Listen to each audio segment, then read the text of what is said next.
Hey guys, it's Jay. Welcome back to the channel. Man, are there some crazy announcements happening in the toy world today? Oh my gosh. A couple of these announcements have already been out for a little while, but I did want to cover a few of them because I'm super excited about what's coming up in the toy world, particularly for me anyway. And I hope some of you guys will enjoy this because it's up pretty much the alley of anyone who grew up in the early 80s to late 80s and early 90s. It's something crazy. The first news comes from ToyArk, news.toyark.com.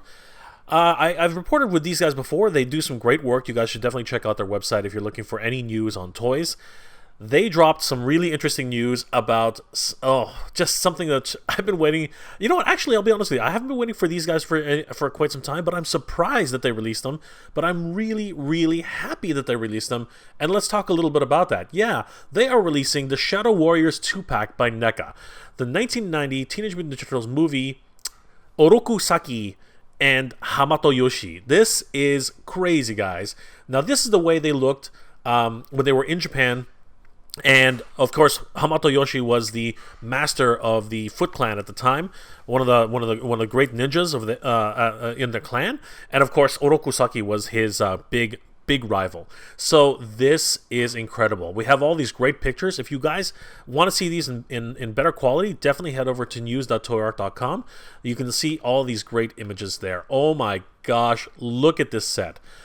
Incredible. We have both the actors here who portrayed both Hamato Yoshi, who was, from what I remember, he was actually, for whatever reason, he actually has no gi on. He has a gi which you can actually put on him as well, but they chose to actually put him with no gi, probably because, I mean, you could definitely tell they're two different actors, but, you know, from a glance, you could easily mistake them for being the exact same character. Obviously, their gis are the exact same, but when you come up really close to their faces, you can definitely tell who they are. Come with a bunch of great accessories. We'll go over those in a second, but let's have a quick look at the packaging design. Wow, this looks incredible. Really get excited about this now that I found out that they're actually coming. Who would have known? This was not something that was advertised at all. This is kind of like a surprise. So yeah. Here we have a shot of Hamato Yoshi. Of course, he's he's taking off his gi. He's looking all sexy like. He's got Splinter's cage in the background, which looks amazing. Exactly the way it looked in the movie.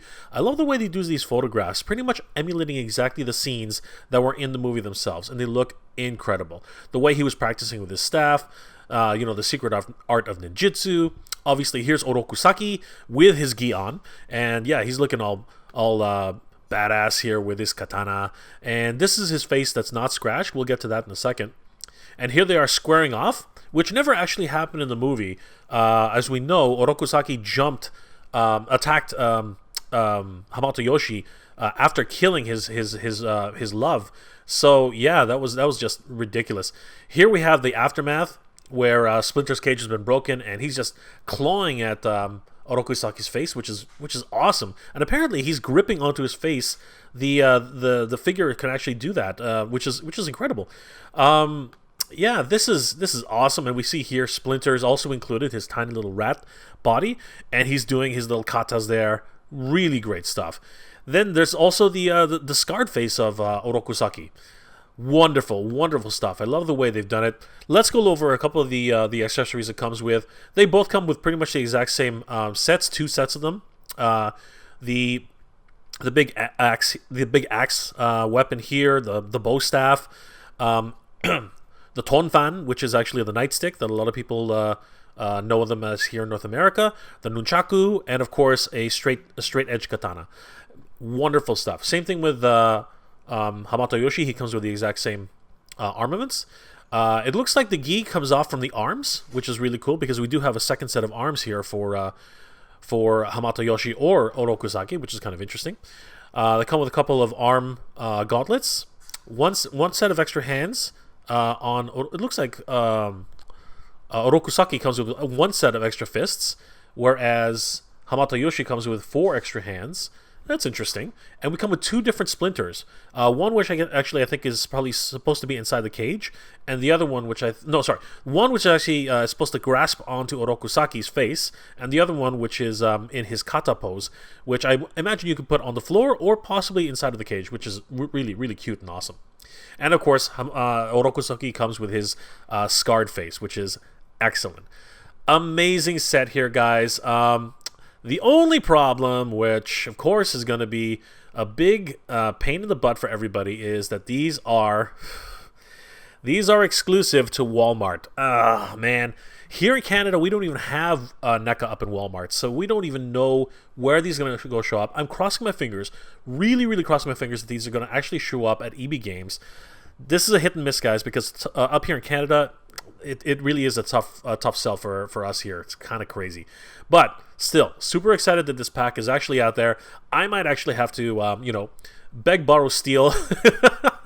Not steal. I'm probably going to have to beg or really plead to the kindness of everybody out there. If anybody actually sees this in the wild at Walmart, please let me know. I don't mind, paying for the shipping and, of course, the figures. This is awesome. Really have to have it. But, guys, this is incredible. Go check out news.toywork.com. They have all these great high-resolution pictures. You guys won't regret it. It looks incredible. Now, let's move on to the other figures, which I'm very, very... well, actually, to be honest with you, I'm not... Well, anyway, we'll get to that.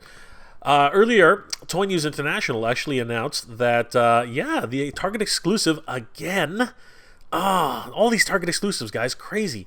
But the Target exclusive Battle Damage He-Man and Battle Cat have finally been released. Photos have finally been released. This was actually announced earlier, I believe last month, that these figures were coming out. And I already had my reservations about them around that time, but now we have some high-resolution photos which you can sort of, take a closer look at them, see what they look like, and whether or not anything's been improved, or perhaps it's just a little bit more of the same. Let's have a look at these guys. So, once again, thanks to toynewssi.com. Guys, go check them out. Yeah, it's more or less what we saw before, but these are slightly higher resolution pictures. This set is kind of interesting. Like I said before, when we saw these the first time, comes with that big, huge Castle Grayskull motif base. So yeah, this could definitely be on the grounds of Grayskull. I don't think it actually attaches to Grayskull in any way, but still, the fact that it's actually molded in the same plastic looks really, really cool. It comes with Battle Cat, of course. He's got his scarred battle damage, if you will. It comes with his what looks like to be really, really shiny armor. That's kind of weird, but that's kind of interesting. Probably to really match with He-Man, which we'll get to a second. Two interesting-looking gargoyles, one with wings and the other... dragons, actually, I think. One with wings and one without wings. Kind of neat. Baby dragons at that. And then, of course, it comes with He-Man himself. And this is going to be a controversy for many other reasons, but we'll get to that in a second. He-Man is, again, battle damage He-Man, but to really make him stand out in the crowd, he has, blood marks here on his arms, on his legs. Same thing with Battle Cat, but his battle damage armor is vac metallized. It's shiny as heck. This is crazy, and this is going to become a recurring theme over the past couple of months, because Silverhawks just was announced by Super 7. And as we know, Brian Flynn has made it very clear that they're not going to do vac metallized figures. And now we have a figure coming out brand new, and it's He-Man. One of the most iconic figures in toys. And yeah, he's got vac metallized parts. What is going on? Now, that's probably going to put a little bit of a sting in Super 7, but I still am very hopeful that the Super 7 paints that they're going to use are similar to the ones that they used for God Skeletor back for the the movie versions that they did a while back. I have them, and they look excellent. It comes with an extra windswept hair with a shouty face for He-Man, which is kind of cool. We'll see that a little bit over here at a couple of the other photos. And it looks like he's also got an extra hand for his shield, because he's got two clasping hands, which is kind of cool. A battle axe, the power sword, and of course the shield, which he can use this hand to hold on to. Very, very cool. Let's take a closer look at some of the packaging. Love the artwork as always. Definitely the highlight for me in terms of collecting this line.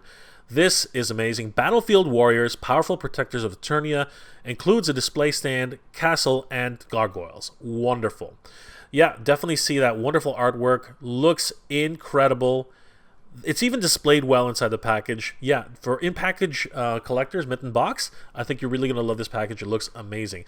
Pretty big, too. I think this is definitely at least the size of the packaging for the Sky Sled, maybe even bigger than that. Battle Armor He-Man and Battle Cat. Crazy. You can see all the battle damage on this side of Battle Cat, too. Wonderful. Let's take a quick look at the whole thing as it is. There it is. Beautiful packaging design. Wonderful work. I think it's Alex Jimenez, if I'm not mistaken. Somebody correct me. I'm pretty sure people are going to let me know that that's wrong or right. But yeah, wonderful artwork. We'd love to see the back of it as well. We can see that He-Man's battle damage actually has a slot where his power sword can actually fit. For whatever reason, we're looking at all their butts. But yeah, we can actually see the backsides of each of the characters. A lot of battle damage on Battle Cat. Wow, he's been in a lot of fights. I think he's been tussling with Panther, actually. And we see the tails of the gargoyles here. Very, very cool. Very nice. Excellent looking figures here. Yeah, we see the two gargoyles here in front of the actual stand itself. Battle Cat is splaying himself all the way out there, and He-Man's just with his shouty face doing his thing. You know, he's got battle damage on his legs. Pretty crazy. Now, this really does highlight a lot of the the shortcomings of the shortcomings of Battle Cat, as his articulated ankles, or lack thereof, is still a major problem with this particular figure. But at the same time, we have had almost no articulation for most of the Battle Cats, from the original series, and Panther as well, so it's really refreshing to even have a little bit of articulation in that regard. Yeah, obviously, the way they look in action pose, amazing. He-Man there with his power sword and his little shouty face.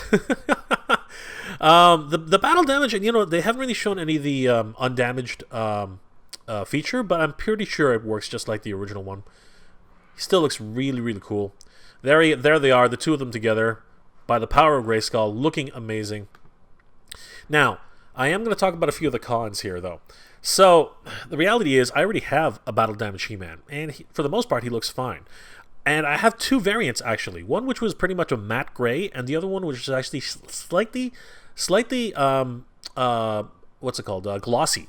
So it actually punched out the battle armor a little bit more.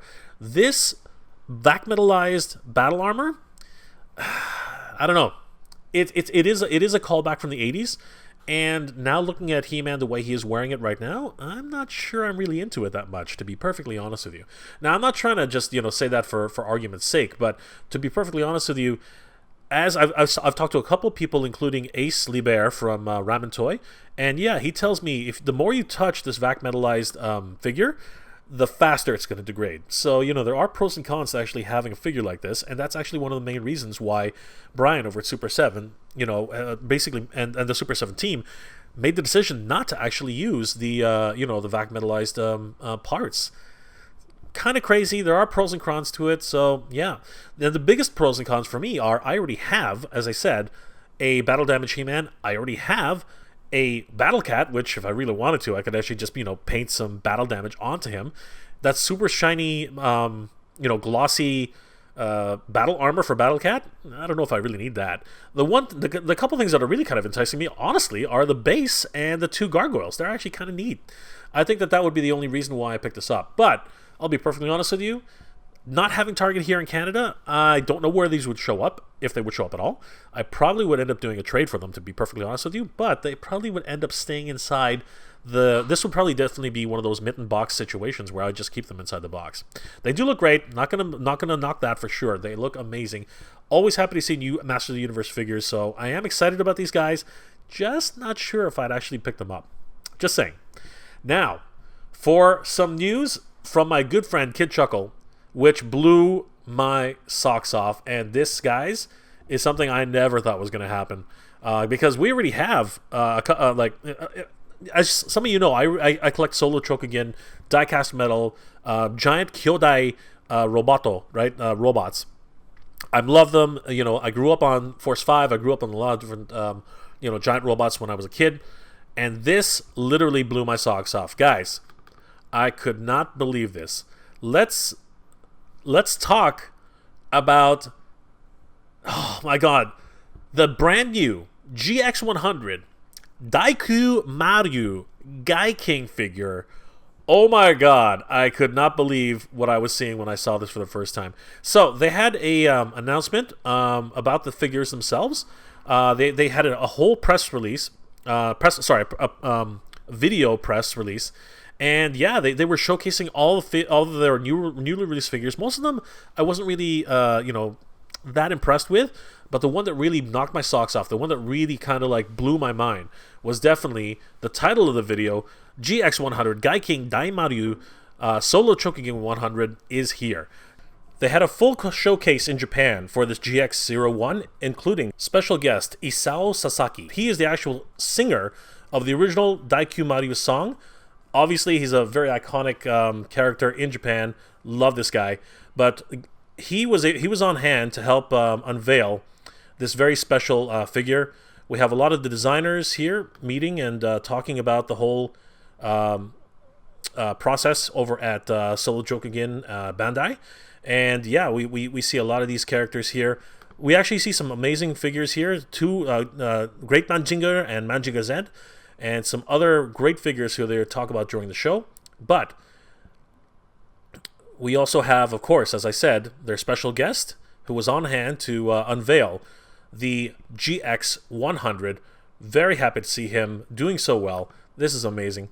But the actual real big showcase of the show was definitely the unveiling of the GX-100 itself. And this, guys, this was just insane. We can actually see three of the actual these are actually separate toys. These were the actual toys from Bandai from way back in the day. But here we can actually see the entire figure itself. Oh my gosh. This is actually the included GaiKing figure, which comes together from all the different pieces that we saw in the animation. Here are all the pieces splayed out in the actual display unit that comes with the whole package. We can see the three different support vehicles: the Triceratops, the Pterodactyl, and the amphibian long-necked dinosaur. But in the background, you can see the gigantic 700mm Daiku Maryu. This is insane. I couldn't believe what I was seeing here. Guys, let's take a quick look at the opening of Daiku Maryu. We can actually see them playing with it. Look at the size of this thing. Seriously, it is just enormous. Oh my god. We can see here, look at his hands compared to the Daiku Maryu. It is ridiculously huge. Oh my god. Has some amazing features. It opens up to actually reveal the launch pad of the GaiKing, as you can see. So that obviously in the show they launched from the actual bay itself, but still, to have this kind of gimmick and the way it actually opens up, displays them all, folds down in an elevator type of fashion, that just blew my mind. Right here, when he's actually lifts up so that the whole unit can actually slide down. Oh my gosh, just crazy. A complete unit, 700mm long. Look at the size of this thing. This is, and you know what? From what I understand, it's at least 30% diecast. This is insane. We can actually see here the GaiKing, where they haven't painted it. His legs are diecast, his arms are diecast, his chest is diecast. This is incredible. This is blowing my mind completely, guys. I can't believe that they actually went ahead and made this ridiculously large and in charge version of GaiKing and Daiku Maryu. In freaking insane. Wow, GX-100. Oh my god, this is insane. Now, with a big with a figure this big, you really have to expect that the price tag is going to be equally big. Guys, are you ready for this? You're not going to believe this. $850 for this set. I cannot freaking believe this. $850 for this Daiku Maryu. Like, I cannot believe it. Oh my god. Even I have to just sit back and think to myself, is that even possible? I don't know. Think about how big this thing is. 700 millimeters long, and God knows how high. It's got to fit in the box, right? And they didn't even show us the box. So this thing is going to be massive. This thing is going to be freaking huge, right? And it comes with all these different accessories. It comes with you know, the 3 support vehicles, Gai-King himself, along with Daiku Maryu. Like, this is going to be ridiculous. This is going to be insane. And guys, I know that Core's going to hate me for this, but I'm actually, you know, my brain is actually thinking about doing this. Honestly, I don't think I can do it though. $800 is just insane, even for something like this. The real problem here is not so much well, first of all, obviously the problem is the cost itself, but getting it over here to Canada from North America. That's really where everything's gonna have major problems. It's gonna be insane trying to get this thing over here. And like I said, Core's probably just gonna kill me for even thinking about doing it. But you know, it's one of those things. You know, do you do it or do you not? Like what is? But again, I'm a huge giant robot fan. I love this stuff. Oh. But honestly, I'm not sure it's possible. He's huge. He's nowhere near as big as Unicron, but man, he's gigantic. Guys, this has been quite the day for the reveals of different figures, for me anyway. And I wonder what you guys are thinking. You know, are you excited about the Teenage Mutant Ninja Turtles Shadow Warriors 2-pack, Orokusaki, and Hamato Yoshi? Are you excited about the Masters of the Universe Origins Battlefield Warriors 2-pack, Battle Cat, Battle Damage He-Man? And let me ask you right away, are you guys excited for the Daiku Maryu, oh my gosh, 700 millimeter GX-100 diecast figure with Daiku Maryu, with support vehicles, with Gai-King? Oh my god. Guys, this is insane. All these announcements. Please tell me if you guys are excited about this in the comment section below. Let me know what you guys' thoughts are. Guys, if you enjoyed this episode, please do leave me a like. It really does help me out. If you have any comments or suggestions on anime, cartoons, toys, collectibles, or anything else you'd like me to review, please leave that in the comment section below. And consider subscribing, as it helps YouTube to realize I'm doing a good job and you guys enjoy my work. Well, guys, as always, thank you very much for watching. Geek proud.